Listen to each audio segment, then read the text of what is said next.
I want to do a review of Strange Weather in Tokyo, a novel by Hiromi Kawakami, translated by Allison Markin Powell. I say I want to do a review on this book. I don't know if I can or ever will post this because it's becoming very difficult to describe what this book is about and how it makes me feel. And part of me wants to go look at a bunch of other people and what they had to say about the book before I truly give my opinions, but that feels almost disingenuous, and I'm sure I'm missing like some very big point of the plot, but you know, you might have read this and also missed that point. So let me just say how I felt about this book. And story-wise, it's not very complex, right? It's a woman, Tsukiko, who's, you know, in her late 30s, and she runs into her old high school like literature teacher, who throughout the book is called Sensei. And they start developing, you know, they start connecting as people, they develop this relationship. And the book is fundamentally about that, about how they become, you know, meet each other and what proceeds from there, how it all develops, how they are both very lonely people who aren't necessarily like satisfied at this moment in their lives, and how through friendship and through kind of building this universe between the two of them, they can gain a better world view. Not even just world, they're not getting a better world view. They're gaining like a better experience in the world almost. I know that's very cheesy. There's something really elegant about this book, especially how Kawakami like builds scenes and settings. I feel like even though this may not have been the book whose story stuck out to me the most, it is a book that has maybe created these environments that I keep imagining myself in. It's really beautiful, the scene building in it. One of the things I absolutely loved about the story was how often food and drink are mentioned and described. To me, there is sort of nothing more beautiful than how food gets described in literature. I'm not a huge foodie myself, unlike these characters, but it's universal, it's human, it's social, it's how we connect with each other, it's something that we share and gets shared throughout cultures. So to have food richly described is beautiful too, because it's kind of what is bringing these two people together. The two are sitting down over food, and so the conversation is important, but what is bringing them together are these meals, are these snacks, are these drinks. I also think food is interesting because it tells us a lot about where we are. You know, a person having fast food at 11 o'clock is at one place in their lives, you know, and then the person who is having a home-cooked meal with family surrounding them is at another point. So in that way, food can often tell us where someone is, what someone's experiencing. So yeah, just reading about that was fascinating to me. And you know, even though I'm not like a big foodie, I really wanted to try some of that stuff. I also loved the element of confusing dialogue. As you're reading, you will lose track of who is saying what, and maybe that's just me being not an intelligent book reader, but I feel like more than that, I saw it almost in this way of, when you get to know someone so well, your conversations just meld together. Your thoughts aren't even independent. It's when you're with that person, your thoughts are the same. You're kind of becoming a unit. Your worlds are so ironed together, you can't see the seams, and you can't see the breaks in conversation. So I found it as a way of showing how the characters were connecting, how they were close and similar, even when they disagreed.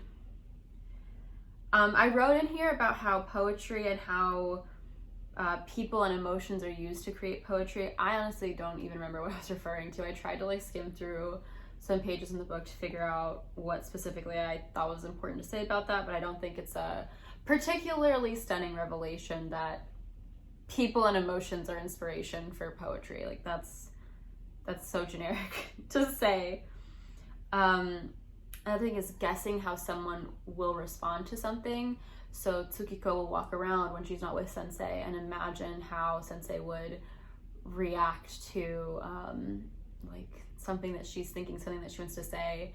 And isn't that so real? I feel like in the 21st century, we also have like like, oh, I have to send this meme to you. Or there's so many things where I think we imagine how our loved ones and close connections, like we think about how they'll react. We can predict that, but in one hand, it's like, are you predicting it accurately, right? Like maybe you're so close that you can think of how someone will react, but on the other hand, maybe you don't know how they'll react and you're just assuming, and perhaps you're wrong. And especially, I think sometimes it was like judgmental how she thought Sensei would react to her, and that can just be, you know, this person is with you, but maybe it's not for the better. Maybe that you are carrying your thoughts of them judging you, even if they're not going to. I also thought that there was this element of Tsukiko being kind of infantilized throughout the story, but in a way that wasn't annoying, or it wasn't like a bad thing.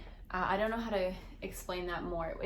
I think a lot of times when you have a character who's whining or crying, especially because of no really good specific reason, it can get, you know, grating as a reader. But in this case, it felt like someone who was going through something, having a emotional moment, and rather than being forced to hold up walls and barriers, it was someone willing to let themselves go. And I think there is not like a whimsicalness of like being able to be emotional, but it's something that we do associate. Adults aren't supposed to be emotional. Adults need to be straight-laced and tough, and they can't, you know, cry like a baby for no reason just because they want to.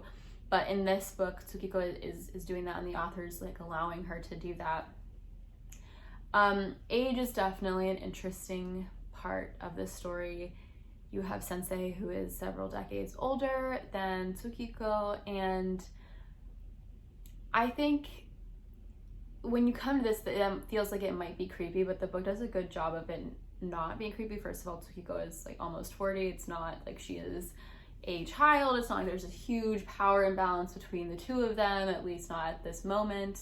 And I think that the age difference allows for a number of things. First of all, like I said, it allows for Tsukiko to be like more emotional, and like she can just do it a little bit better because she's not being compared to someone her own age, where you could say, oh well, you're supposed to be behaving like this person who is similar to you. It's like, no, that's an older person, you don't have to act like them.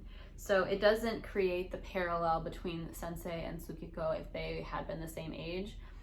And the other way, it allows, I think, for Sensei to be a sensei. He doesn't come across like annoying and you know, mansplaining, because it's not just the fact that he's a teacher, it's also he's older, he's more experienced, and the fact that he might lecture doesn't come off as aggravating as it would if this was someone closer in age to the main character.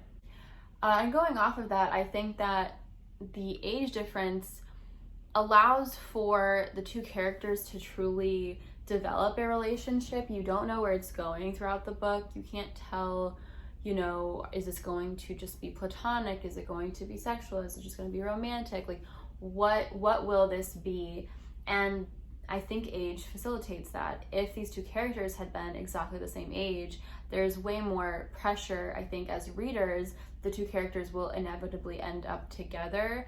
And in this way, you know, you have to think about, you know, who are these people and what do they need and want from each other, and what will then happen as a result of them getting to know each other. I think it's a beautiful book. I would be surprised if this was anyone's favorite book, but this is, like I said, a book that sticks with you, a book whose world building and, you know, it really, as silly as it is to say, it really creates vibes and then just kind of like wraps you in those vibes. I felt an energy, and I think that there are moments in my life when if I'm feeling melancholic, I don't feel fancy enough to say that word, but when I will feel that way, I think this is a book I will come back to because it will put me in like the creative space to mirror my own like internal emotions. But yeah, that's a great book. I do recommend reading it. I'm thinking that I want to start at the end of my videos talking about other books I'm reading, almost like not necessarily a teaser, but just like I'm also reading this right now. And currently I am reading Falling Leaves by Adeline Yen Ma. This is a memoir that a friend gave to me so long ago. And it is a heartbreaking story, but very interesting. It goes over a lot of history in 20th century China, and I'm looking forward to finishing it. So thank you so much. Let me know what book you're reading or if you've read this book, and hopefully I'll make another review soon. Thank you.